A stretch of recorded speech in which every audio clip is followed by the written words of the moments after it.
Have you ever met one of those people who just can't be stopped? It's like they're unstoppable. Yeah, I have. Me too. What's their mystique? Nothing stops these people. Don't stop. Welcome to Mission Unstoppable with Coach Frankie Picasso. You're about to meet some of the most amazing people. Stop. Don't stop. They've accomplished their goals despite insurmountable odds. They beat adversity, physical hardship, and traumatic events, and emerged triumphantly. They're people just like you and me, and they're winners. Are you unstoppable? Here's Frankie to show you how. Hello there, and welcome to Mission Unstoppable Radio. I am your host, Frankie Picasso, and I'm so glad that we are here together today. Today we are going on a mission with our guide who is going to take us into the world of autism.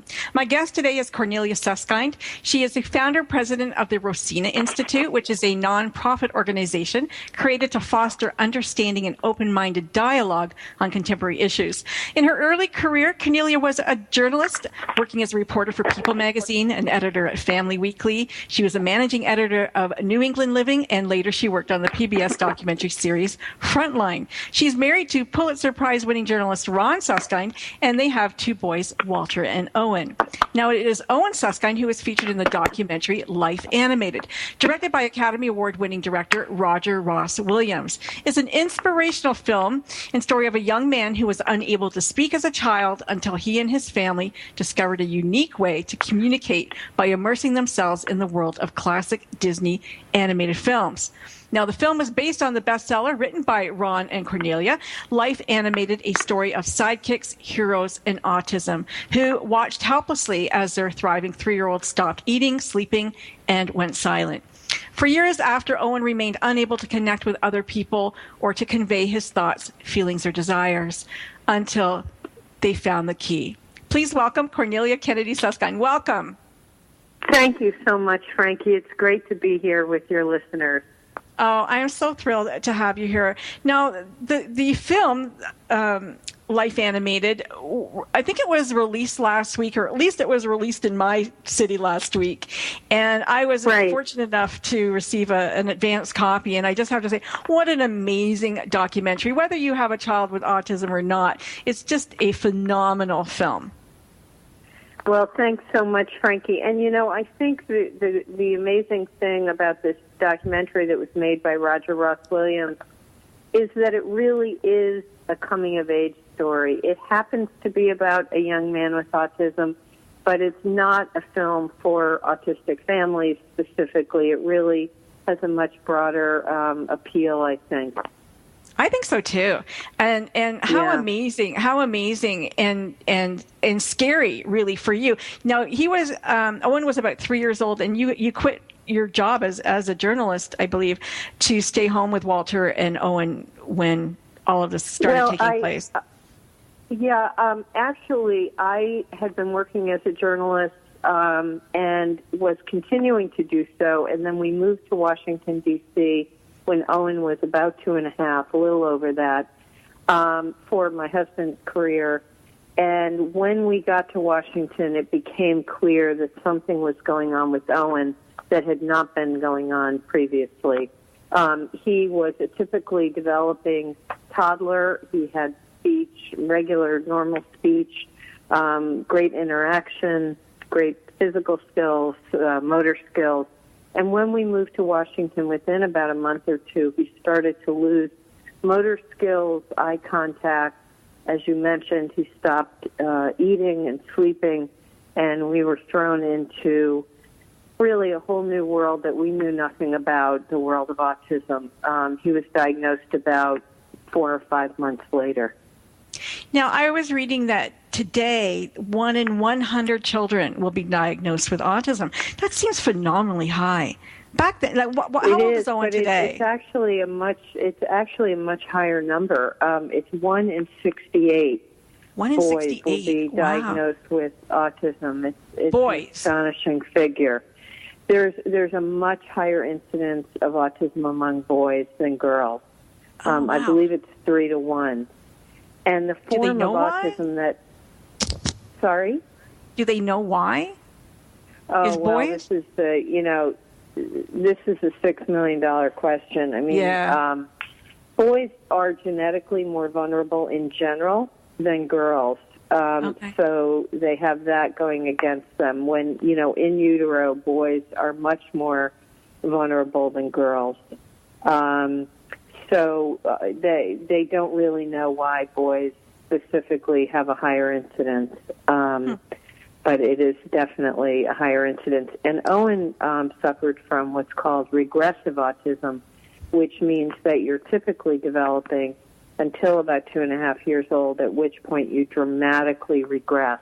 And that's about actually a third of all cases of autism are regressive autism. So it is very dramatic and it's very heartbreaking, but it's not that uncommon, sadly. Wow, that is crazy. In autism. Now, is it growing in numbers today? Or is it just that we didn't hear about it? Yeah? Yeah. Well, so it's definitely, the numbers are definitely going up, and then the question becomes, is it something that's happening to increase numbers, or is it a greater awareness?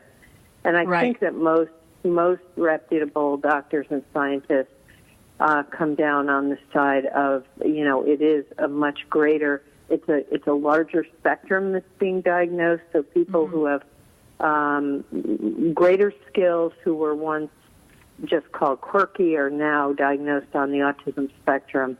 So it's a combination of factors. Wow. Food or environment, do you know if there's, and I know you're not an expert, Cornelia, but just curious, through your travels, is it North America? Is it around the world, those numbers? Oh, no, it's worldwide. It's worldwide. Yeah, and there are pockets of greater concentration in some countries, but it's absolutely worldwide. And that's something that, though we're not in any way affiliated or connected to the organization Autism Speaks in the U.S., the founder of Autism Speaks, Suzanne Wright, just sadly passed away the other day. And she brought such greater awareness about autism, but primarily through internationally. She really worked through the UN and got the support of the UN for her organization, Autism Speaks. And it became very clear that this was a worldwide health situation. Now, for your family, did you have to go through many doctors, or was it your family doctor? Did he diagnose this for you? No. Well, as I say, we had just moved from Boston to Washington, D.C., so we were completely without a doctor initially.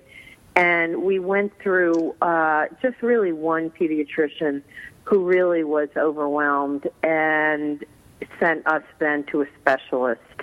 And it was that specialist that diagnosed Owen.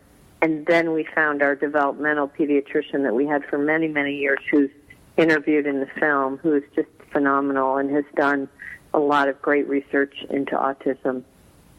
Well, both you and Ron, as parents shown in the film, like really, really phenomenally involved and bright and, just so admirable, really.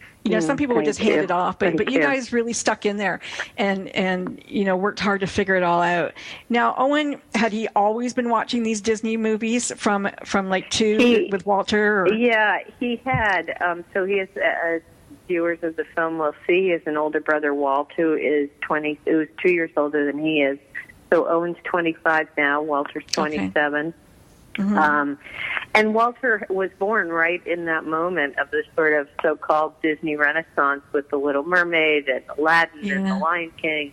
And so he loved those. Walter was the one really who brought them into our home. He loved those movies like many kids his age. Yeah. And he'd be watching them, and it was something that, they did together as brothers. So Owen always, was exposed to them and loved them. We aren't a particularly, I've met on the road families where every member of the family is super into Disney, and that was certainly not the case in our house. I mean, Ron and I watched, the movies of the 60s and 70s, whatever. But, it was really Walter and that, and just happening, he was born when the VCR came in, and the VCR meant you could pop a tape in when you were taking care of a younger sibling, and so it all sort of came together.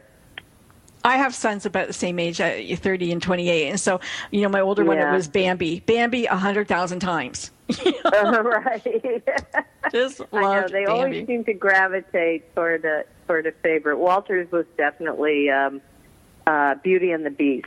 He fashioned himself after Gaston. That's so funny. Wow. And it amazes me how they can watch it so many times. But how many times do you think Owen has watched?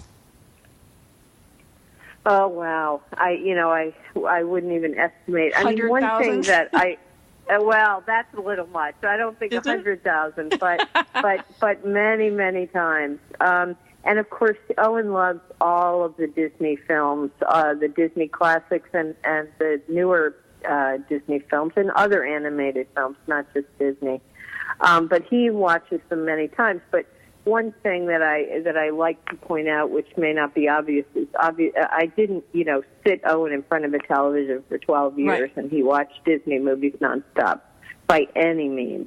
I mean, for many years, as I think we talk about in the film and certainly talk about in the book, we tried everything. I mean, having a passion, what we call a passion, was really in the early days of autism in the 90s. I say early days meaning sort of this huge number increasing and an increasing awareness.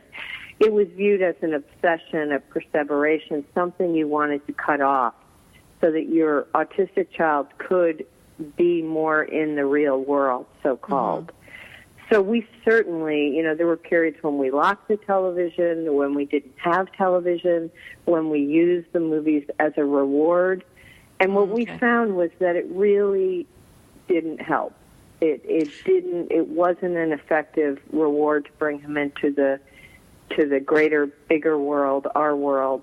It was actually the inverse. What we found was that by enjoying Cornelia, I'm going to stop you because we're going to go to commercial break, and when we come back, we're going to find out more about the reverse of that and how it all affected you and Owen and the rest of your family. We'll be right back. You're listening to Mission Unstoppable Radio. My guest is Cornelia Suskind, and I am your host, Frankie Picasso. Don't go anywhere. You're going to want to stick around.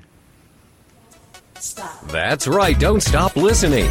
Mission Unstoppable with Coach Frankie Picasso will continue right after these messages. Stop. It's words you never heard. We have a book titled The Art of Doing Nothing by Veronica Bien in our guest room by the bed. I'm telling you, this book is an impossible challenge. In the state of Maine, it's said that someone who bottoms chairs for a living is lazy, presumably because one's bottom is perpetually in the chair. To sozzle means to laze around or perform a task in a sloppy way. The word is mainly found in New England. A quote from 1848 describes the term as used by housekeepers in certain parts of Connecticut to refer to a lazy person. Other words for lazy people are abbey-lubbers, scabberlatchers, and slaughter-pooches. To me, the ultimate loblolly is someone who is too lazy to even fake like they're working. It's words you never heard. I'm Carolyn Davidson, and you can have fun challenging your words you never heard vocabulary with my free app, Too Funny for Words. It's the Fitness Minute with fitness expert Annette Hammond. Now that summer is almost here, it's a perfect time to change up your workout routine. For many of us, summer means new schedules for our children and for us. No matter where you live, this new season will bring new opportunities for you if you look for them. If you do most of your exercising outside, you may have to adjust your exercise time due to the heat. Maybe you will need to get up earlier to get your workout in when it's not so hot. Or maybe where you live, summer means that it's finally warm enough to exercise outside. You may have had to exercise indoors for months because of the cold, but now you're able to take your workout outdoors. Whatever your situation is, find new activities to add to your routine. Swim laps or take a water aerobics class. Join a biking group or running club and get outdoors. Take advantage of this new season and rev up your workout. For the Fitness Minute, I'm Annette Hammond.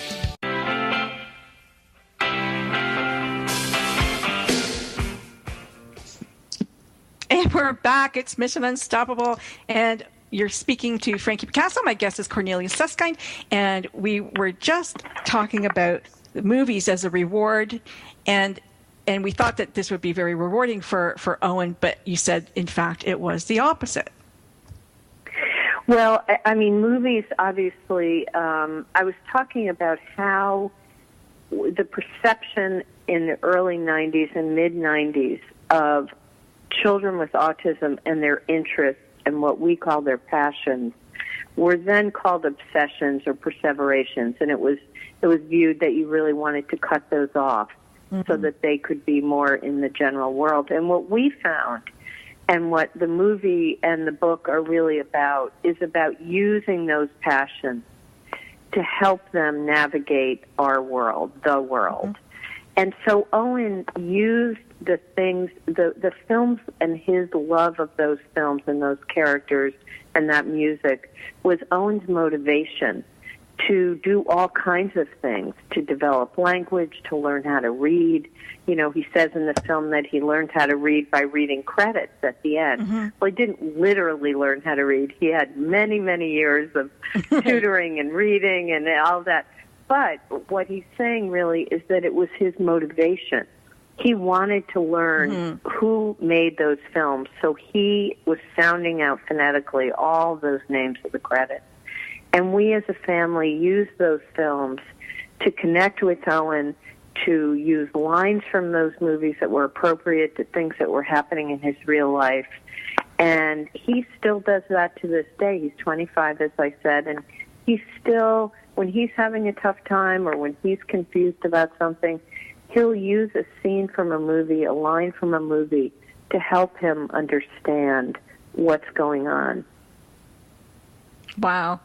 You know, it's such a great opportunity for anybody who does have a child, you know, on the autism spectrum or with Asperger's, to look at this documentary and to feel hope, because it's very hopeful. It is a coming of age, and it's very hopeful. I mean, here we have a child who went, you know, literally from a happy-go-lucky toddler to somebody who shut down and didn't speak, and then, you know, a coming of age where he eventually lives on his own, which is, you know, fabulous. Now, you homeschool the boys for a little bit. Well, only Owen. So Walter went to public elementary school and then to another school in Washington, D.C. But Owen was always in a special ed, private special ed setting, simply because D.C. at that time did not have any good public option for special ed. But there came a time in middle school when there really wasn't an appropriate school for Owen, and for circumstantial reasons, I had to homeschool him, or I made the choice to homeschool him for 2 years of middle school. Now, was Owen 6 years old the first time you really reconnected and brought him back into the world, so to speak? Yeah, I mean, we had this sort of eureka moment when we realized that he was using these Disney films when he was really very nonverbal, and what he was saying was completely gibberish, unintelligible speech.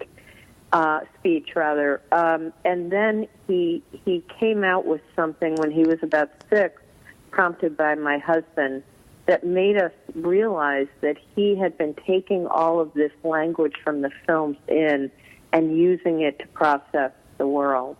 So the story is that my husband, he came up to my husband and I and said, Walter, it was Walter's birthday, his brother, he was a little sad on his birthday, and Owen came up to us and said, Walter doesn't want to grow up like Mowgli or Peter Pan, and then ran out of the room. And it was the first sort of cogent sentence that he had spoken to us since he was a baby. And it just blew our minds. We had no idea where it came from. You know, we were just blown away. So my husband then went upstairs and, using a Yago, the character from Aladdin, the bird, a puppet, spoke to Owen in the puppet's voice. And they had not a long but a short conversation where Owen was speaking to the puppet in a way that he had not spoken to us ever, revealing how he felt alone, and that he didn't have friends. And it was a real breakthrough moment, because we realized then that we could use these Disney films as a way to communicate with our son. And did you have moments where, he shut down again and opened up, or was it just the breakthrough and he just started to? No. It was, no. And that's another thing it's important to make clear. It was a long road, a long road, and a lot of ups and downs and starts and frustrations. But we sort of kept at it bit by bit by bit, and we encouraged Owen's therapist to try and use this technique. Some did, some didn't, but the one that he had sort of middle school onward till he was about 18 very much embraced it with great success, as we had been doing. Let's talk about Walter. Gentle, sweet Sure. Walter. Yeah, there's a lot of attention on Owen. Right. Yes. How did Walter fare? Yeah, Walter, as viewers of the film, will get to know Walter, and I think most people who see the film find that some really of the most poignant scenes in the film are with those with Walter. Walter's, I'm biased, but he's a great guy. He's 27, he'll be 28 soon, lives in Washington, D.C., he's a speechwriter down there, has a full, wonderful life. And I often said that, we interestingly had two children on absolute opposite ends of the spectrum, because Walter was, Owen had a lot of challenges, didn't have friends, didn't have language. Walter, on the other hand, very social, very out there, tons of friends, always popular. Just a great all-around, very athletic guy, just a great guy. But, as any parent of a special need child knows, if you have another child, you are constantly worrying that child is, losing out on your attention and your time, that they have burdens other kids don't have or feel burdens. And we always tried to, give Walter a lot of attention and do special things with him and be attentive to him. But the simple fact is the fact, and that is, when a child has special needs, they require a lot more of your time. So in the film, Walter actually expresses some feelings that we had never heard ever, even at this advanced age of his. And it was really quite something to hear him talk about how he feels the burden of taking care of his brother when we're not around. But there's a poignant moment, very poignant moment. I started crying. Yeah, I know. And I imagine how I felt, because I had never heard him utter that. Because, of course, he wants to protect us and tell us everything's fine and he's fine and I don't need anything, I'm fine. But, of course, he's not. But what's been really wonderful is that since the film has come out and the book has come out, the book's now in paperback, Walter has reached out to and been reached out by so many other siblings of kids with special needs or people with special needs, not just kids. And he has really embraced this, and it has meant so much to him. And he is able to really speak to this issue of being a sibling in a very powerful way. And so Walter is actually going on to do a good bit of speaking to different groups and meeting with groups of siblings and leading groups of siblings. And it's really exciting because you can see him really embracing this role as something that's unique to him. I think that's really important and really fantastic. I was talking to a couple the other day who have a special needs child, and their second boy, they go, well, he has to look after him. That's his job. And, he has to learn now how, and he's like 3. He has to learn now that, he's going to have to look after his brother for the rest of his life. And I'm like, that's not a fair, fair burden to put on a child. No, and I'm really glad you brought that up, because what we found is that parents seem to either go in one direction or another. Either they seem to say, many, not all, obviously, but a lot of parents say either just what you said, this is your responsibility, you've got to take care of him, face it now, or they conversely say, you don't have to have anything to do with your sibling, go live your life, go as far away as you want. And I've seen both examples. Right. But we really didn't do either. We really brought Walter in when we thought it was appropriate, when he was about 7. Of course, he knew earlier, but, to talk to him a little bit at a time, what we thought he could handle. And then when he got older, really became part of Team Owen, so that he had a feeling that, yes, he could go live his life and make choices, whatever choices he wanted to. But we hoped in our hearts that he would take our example and have his own life, yet be part of our family and feel that Owen was his brother, even though he wasn't his brother in the way that some of his friends had brothers who were real peers. And so he talks about that struggle in the film, but we never wanted to make Walter feel like Owen was his responsibility, and this is. But you see, even trying not to do that, you see him talk in the film about how he still feels some of that, and hopefully, he's living his own life. He's not making choices based on Owen, but it's a tough road. It's a tough road, and he's thinking the future. It's a subject that I think has been very under-discussed, and I think it's a hugely important one for any family, because as my husband says, Walter will be here long after we're gone, sadly, and they do have to be part of the picture, even if, it's complicated. It is complicated, but a testament to both you and Ron. You created a beautiful, warm family that cares about one another, and I think that's the most important thing. And it's not being pushed onto Walter, but he understands. He understands, right? And he gets it. And hopefully, when he has a relationship, and I don't know if he has a girlfriend or going to get married, but there will be an understanding that one day, Owen might be a responsibility for both of them. We're about to go to another commercial break, and when we come back, I want to talk about Owen, how he's doing today. There's so many wonderful things to say about Owen. I can't wait to talk to you and find out what's going on, because he's such a cool character. He really is. Don't go anywhere. We're going to come right back with Cornelia Suskind. We're talking about Life Animated. If you haven't seen it, look at your newspaper, find out where it's playing, because it's a wonderful, wonderful film for you and the whole family. Why not go? Take care, everybody. Mission Unstoppable with Coach Frankie Picasso will continue right after these messages. Stop. It's words you never heard. Have you heard about Mel and Joy Schwanke, a Nebraska couple that have worn matching outfits for the last 35 years? Apparently, they have over 140 matching outfits, all custom-made, which typically match her dress with his tie. The couple is a match made in heaven.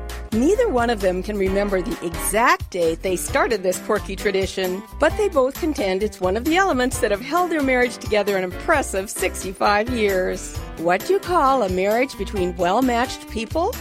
Nomagamosis. Mr. and Mrs. Schwanke say that Velcro connects them because they do everything together. If you like doting on your wife with excessive fondness, you would be uxorious. And a woman who is excessively devoted to her husband is meritorious. It's words you never heard. I'm Carolyn Davidson, and you can have fun challenging your words you never heard vocabulary with my free app, Too Funny for Words.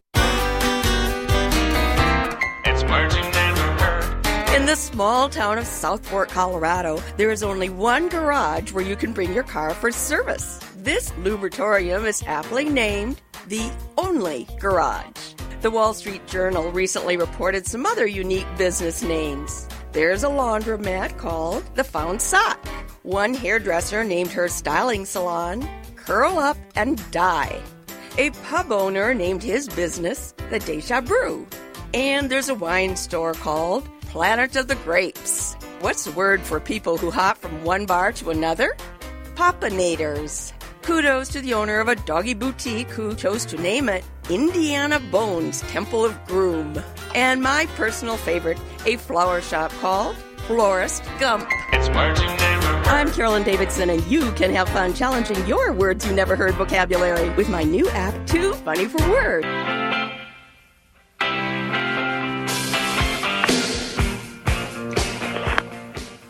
And we're back back. It's Mission Unstoppable, and my guest today is Cornelia Suskind. We're talking about Life Animated, her son Owen Suskind's story, and the book, that her husband Ron wrote, and her son Walter. Just a beautiful, beautiful documentary and film. I wanted to talk about Owen, but just when we were off, Cornelia and I went online and we looked where the film is playing. It is playing at a number of places in Canada and the U.S. right now, but in September you'll be able to download it from iTunes, and in October you'll be able to get the DVD from Amazon Prime if you can wait that long, but don't wait that long.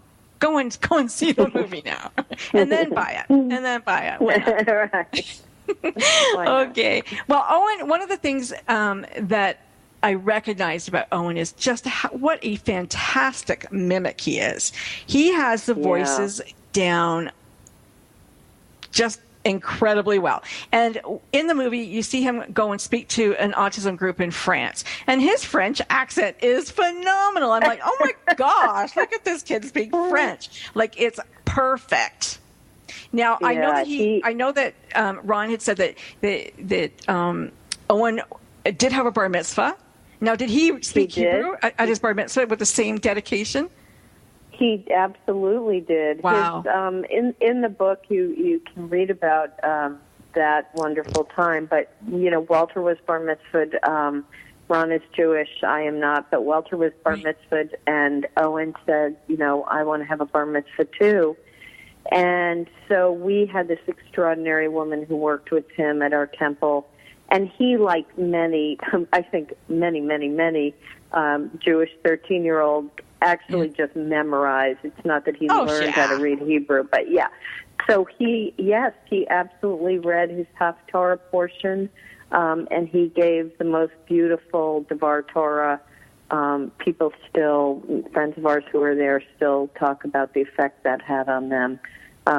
He absolutely embraced that. He has a great facility with language, and he's does incredible voices. He really does. And, when I was watching the film, I kept thinking, boy, he should just go into voice work. It'd be such a great job for him. Well, I know. And Owen has a radio show. One of the many things he does in his life now is he has a radio show on Tuesday mornings at the community college radio station, and his name is DJ Animator. He plays, guess what, Disney soundtracks, creates themes, and people love it. And he definitely thinks about maybe doing voice work in his future, something he's interested in. That would be fantastic. And I remember he ran a Disney club at school. And I'm not sure if it was at the Disney Club at school, but there was a birthday when a couple of the voice characters came in, when Gilbert Gottfried came in, and I can't remember who the other one was that came in, but he was so excited. Jonathan Freeman. Yeah. So Owen went to a special ed high school for 4 years. Then I created a transition program in Washington, D.C. with 5 other young men where they really focused on life skills and job training and all that kind of thing. And then Owen said to me one day, I want to go to college just like Walt. And I thought, oh, boy, now I'm in trouble. But I was able to find an extraordinary program on Cape Cod at a school called Riverview School, just the most phenomenal school I've ever been a part of, really incredible. And they had a 3-year program called GROW, Getting Ready for the Outside World, that was very college-like, dorms, social life, classes. And at that school at Riverview, Owen decided he wanted to start a Disney club to make friends. And so what you see in the film is one of those Disney clubs, and the comedian Gilbert Gottfried, who voiced Iago in the film Aladdin, and Jonathan Freeman, who voiced the evil Jafar, the villain, came to Disney Club and entertained the kids, and it was just incredible. Very exciting. And I know that Iago was really a very special character, probably, like you said, one of the first to really have that breakthrough moment with. And, Gilbert, That's a very character. Funny scene. He's a funny guy. He's a very funny guy. And he He's actually come to a few of our film openings when the film is open theatrically in different cities, and he's gotten a great reception. He and Owen are quite a team. Wow, yeah, it would be fantastic to see him. But also, he's a fantastic drawer. I mean, Owen has a great skill, artistic talent. He really is very talented, and he's actually had an art show on the Cape. His art is something he's really passionate about, and he pursues. He works with an artist once a week and does a lot of drawing and painting, and that's, again, with the voice work, something that he really would like to pursue. That'd be a wonderful career for him. Has Gilbert said anything about helping him get into it, or hint, Gilbert? Well, we've been really, really fortunate through the book and the film in meeting so many people at Disney, so many animators who have been so incredibly generous with their time and their talent, and so kind to Owen. Alan Menken, who wrote all the music for the Big Four, as Owen calls them, The Little Mermaid and those films, is just one of the loveliest men I've ever met. And he also came to some of our openings, and at the New York opening, he said, I've won 8 Academy Awards for my music, but that pales in comparison to what I feel tonight being here, how proud I feel about my work, seeing how it affects somebody's life. So that was, just an incredible moment. We've been very, very lucky to be able to connect with some of these amazing artists. Let's give out this website right now, lifeanimateddoc.com. So go to lifeanimateddoc.com, and you can find out more about the film there and see some photos and things. Owen, you said, is 25. He's living on his own now? He lives in what's called the supported independent living community. So he lives in on Cape Cod in this lovely community, and there are other people with various diagnoses who need a little support in their independent living. But he lives in his own condo, does his own cooking and laundry. He has 4 part-time jobs. Rides horses, plays the piano, has his radio show. So he's got a really wonderful full life. He's got a YouTube channel, too. Does he still have that? He does. I know I found that. He does, yes, for his displaying his Disney treasures, and and he's thinking about creating a couple of other things. So he's a busy guy. He is a busy guy and smart. I mean, you can tell he's really, really intelligent. I really want to make sure that people understand autism doesn't really have anything to do with intellect. It's just absolutely not. Absolutely not. And there's obviously a wide spectrum in autism. People with greater and lesser challenges. Owen certainly is in the middle. He's not, he's not a guy who's going to go work at IBM next week by any shot. But every single person has incredible talents and skills inside. And the most important thing that I feel about the film, the reason we made the film, we agreed to make the film and open our family's story and life up to the public, is that we really want people to recognize that regardless of the level of capability, whether someone has language or doesn't have any language, that there's so much going on there. There's so much they have to offer, and it's for us to get in and to help them find a way to make that known. That's so true. And I had a friend who had a major stroke at the age of 40. He was in the Canadian Jockey Hall of Fame. He was a jockey, and he'd won the Queen's Plate 3 times. And then he had a major stroke, and for a long time he had he couldn't speak. Couldn't communicate. Could not speak. But his mind is going, and he gambles online, and he wins all the time. He's mathematically brilliant. But he speaks 1, 2, 3, meaning you, me, and the other person in the room. Right? You just have to understand the language, but everything is going on inside. And so it's really important to realize that there's lots going on, even though they can't communicate it out. Yeah. Exactly. And I think that it's so easy for people, for all of us, to look past people with disabilities of any kind and just keep moving and look away and feel uncomfortable. And it's really, we're the ones who are losing out when we do that, because everyone has something to offer. And people on the autistic spectrum, in my experience with my child and so many others that we've met and that I've known over the years, have such a higher emotional intelligence than the rest of us. Mm-hmm. You know, the old thought that people with autism were emotionally, you know, cold or did not didn't have an emotional connection, weren't able to make, that's completely false. It couldn't be more false. They're highly emotionally sensitive. Connected. Yeah, right. Often too, exactly. But like I was worried about Owen in the film when, you know, his girlfriend decided to break up with him, because I was like, oh my gosh, how is he going to handle this? He did quite well, and I'll tell I'm sure you, it was very painful, but it was unbelievably painful. It was, I have to say, the most painful thing I've ever gone through, because he feels things so deeply. But I will tell you that Emily still lives upstairs from him. They are good friends. I don't know any neurotypical person who could handle that situation as well as he and Emily have, and especially Owen. He's just amazing. So, you know, I really, in so many instances, in that instance and so many others, just kind of blows my mind how emotionally adept he is at handling things. Isn't it great when you can be so proud of both your boys? It is. It's a real pleasure as a mom, you know, to go, wow, look what I did. It sure is. I don't know how much credit I take, but they're extraordinary young men for sure. I think so.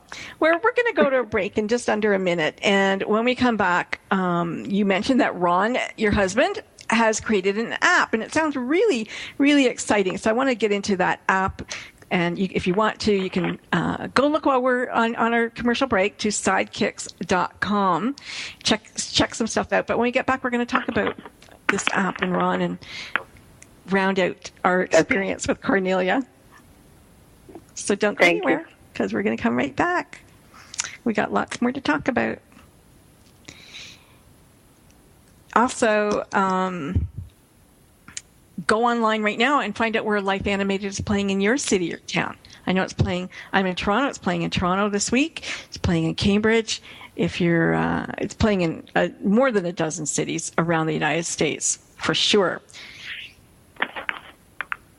Frankie Picasso will continue right after these messages. Stop. Information about book publishing is power. The power to change your authoring life, and the power to change the lives of your readers. So join us for Your Guide to Book Publishing. Everything you want to know but didn't know what to ask. With your host, Dr. Judith Briles. Thursdays at 6 p.m. Eastern, 3 Pacific. You'll hear about statistics, scenarios, and strategies on what to do now. As the book shepherd, Dr. Judith Briles is in. And each week, she will include publishing professionals that will reveal tips and secrets to the author's journey. If there is a book in you want to listen, learn, and yes, call in with your questions each week. For more on Judith and what she can do for you, check out her website, thebookshepherd.com. It's your guide to book publishing. Everything you want to know, but didn't know what to ask. Brought to you by Author You and The Book Shepherd, with your host, Dr. Judith Briles. Thursday evenings at 6 p.m. Eastern, 3 p.m. Pacific.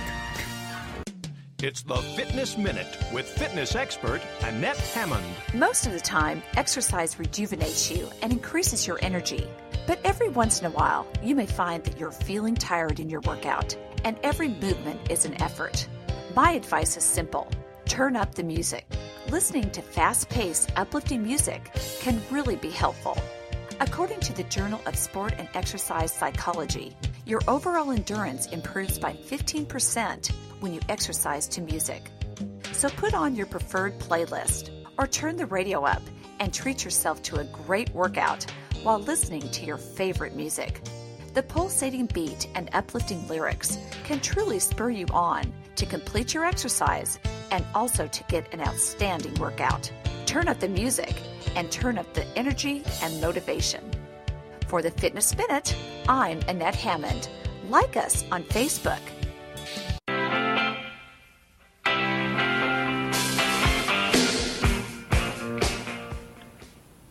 Okay, and we are back with Mission Unstoppable. Cornelia Suskind's with me, and we are talking about everything to do with the film Life Animated and autism and her son Owen and Walter. And now I said when we got back we were going to talk about sidekicks.com. Well, I've just gone to the site, and what a fabulous site it is. Ron has developed and created an app. Why don't you tell us, Cornelia? You can probably say it much better than I can. Sure. Well, it is an app that feels a little bit like Siri in that, but it's in real time. So there are characters. Most people on the autistic spectrum have affinities of one kind or another. Owen's happens to be Disney. Someone else's might be Thomas the Tank Engine or Maps or Star Wars or any one of a number of affinities.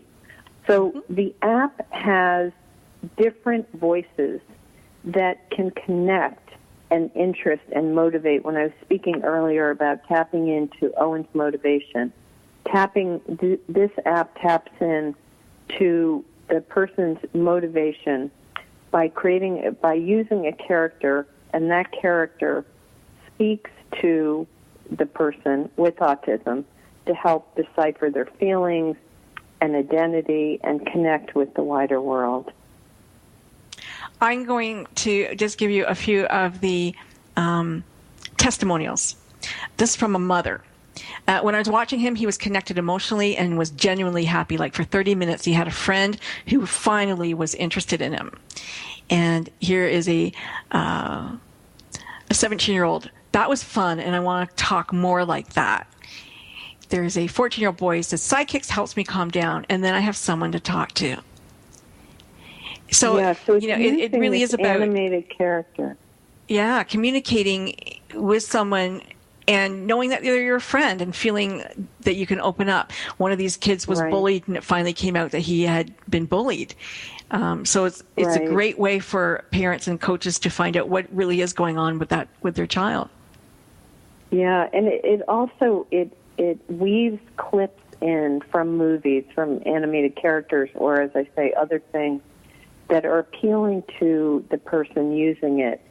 And it really helps create conversations about social, emotional, and practical topics. So how can a parent get this? And does it cost a lot of money? Or So right now, if they go on sidekicks.com, they can sign up for a free pilot program that's going on right now. Awesome. Ultimately, it will be available on iTunes, and then it will be a nominal charge for use. But it's really just an extraordinary tool that I think any parent should at least take a look at online. Now, when you say that there's a parent or a coach, is there an actual real coach? Somebody who there are actually coaches on demand that the app will make available. So a parent can use it, a teacher, a therapist with the child, or you can also sign up for one of the coaches to help you learn how to use it. That's extraordinary. Yeah, and it's really, so you get the app off of sidekicks.com. Correct. Okay. You will be able to get it off iTunes. I'm not sure whether it's available right this minute on iTunes, but it will be available as an app in the App Store, so everyone will be able to use it. But right now, you can sign up for the free pilot program to try it and use it with your child. So one of the extraordinary things when I went to the site, I went, oh, yeah, I wanted to talk to you about that, was the animation of Owen. Who is that artist? Oh, my gosh, it's phenomenal. It is phenomenal. Our director, Roger Russ Williams, who is the first African-American director to win an Oscar, by the way, for another film called Music by Prudence. Roger he very much wanted to tell the story of Owen and our family through the eyes of Owen. He felt that stories about people who have special needs or disabilities are often told from the outside looking in. So in order to animate Owen, what he did was Owen wrote a story at the end of Life Animated, the book, and Roger went to these French animators called MacGuff, who are very famous. They did The Lorax, they did Despicable Me, Minions. They're a huge house. And talked to them about animating Owen's story. And the owner of that company, Philippe, was so taken with the story that he said, I want to do it myself. And he and a few of his artists in the shop created that original animation that you see in the film. It's really beautiful. Phenomenal. Just phenomenal. I was like, oh my God, I was so blown away watching that. I'm like, I know. I got so excited.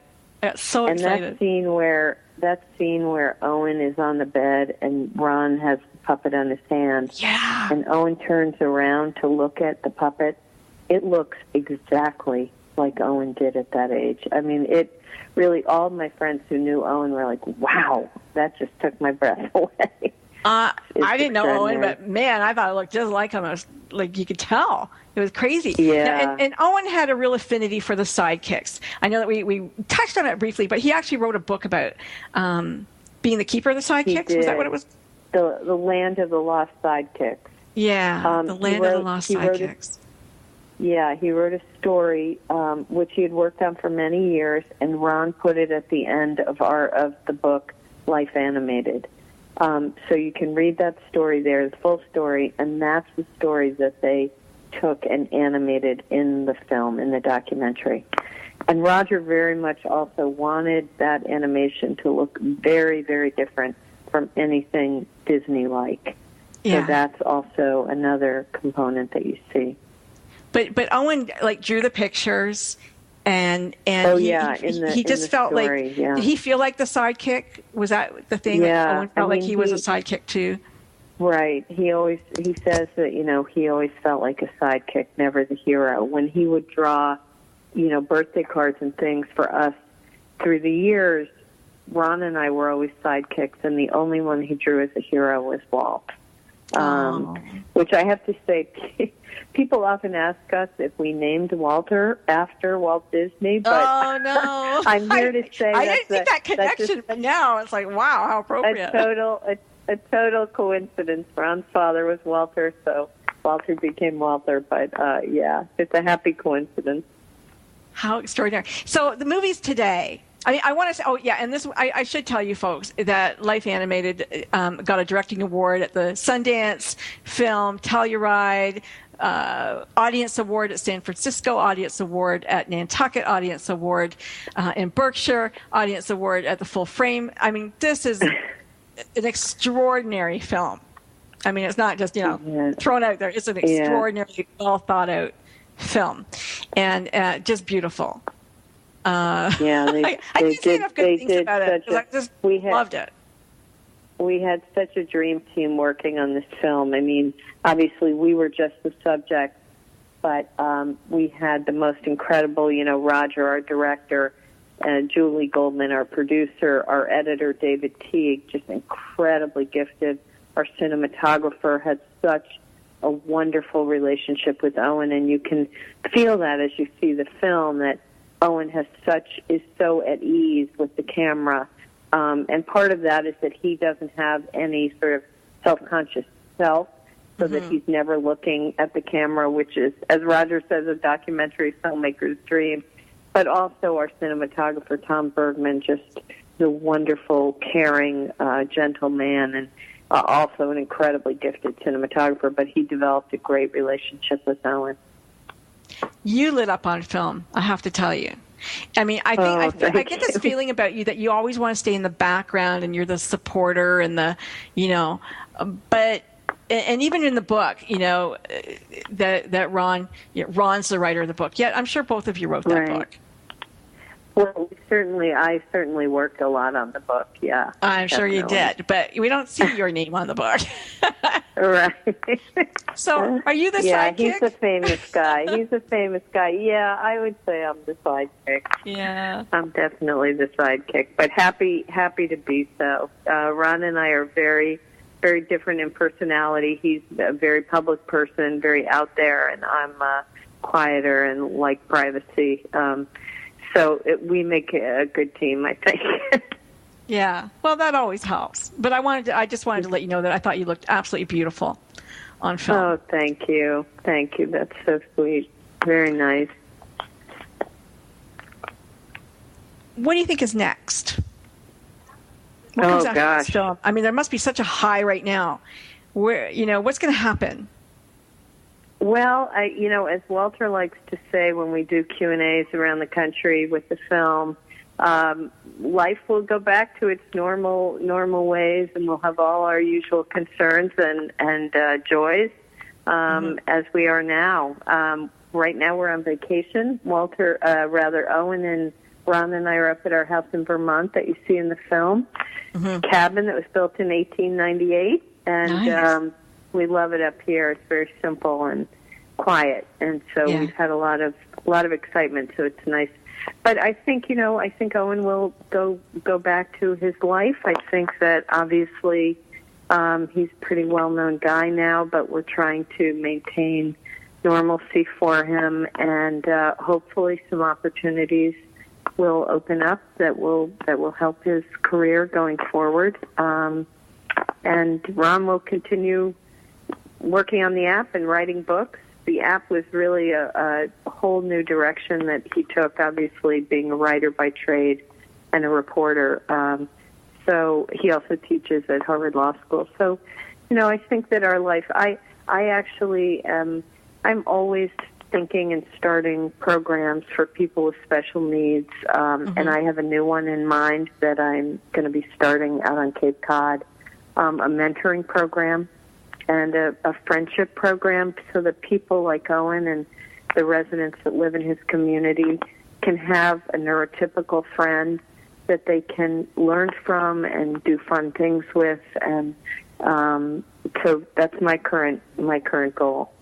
Well, what a blessing you are to the world, Cornelia. I am so glad that you came on the show, Frankie. And we got to meet you, and everybody gets to meet your family, your beautiful family in the movie Life Animated. Thank you so much. Thank you so much for sharing all of that with us, and all of you who have been listening today. Thank you for coming and staying with us for the hour. And I know that you'll be looking forward to hearing more about Owen Suskind and his life. And that's it for today, folks. Thanks so much. Yeah. It's been a pleasure. You are so welcome. You're so welcome. And don't forget to go to lifeanimateddoc.com. Bye-bye now. Bye now.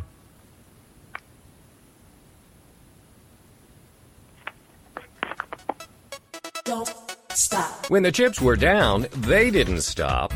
Stories of people who, when the odds were against them, turned defeat into victory. You've been listening to Mission Unstoppable with Coach Frankie Picasso. See you next time, and always remember... Don't stop.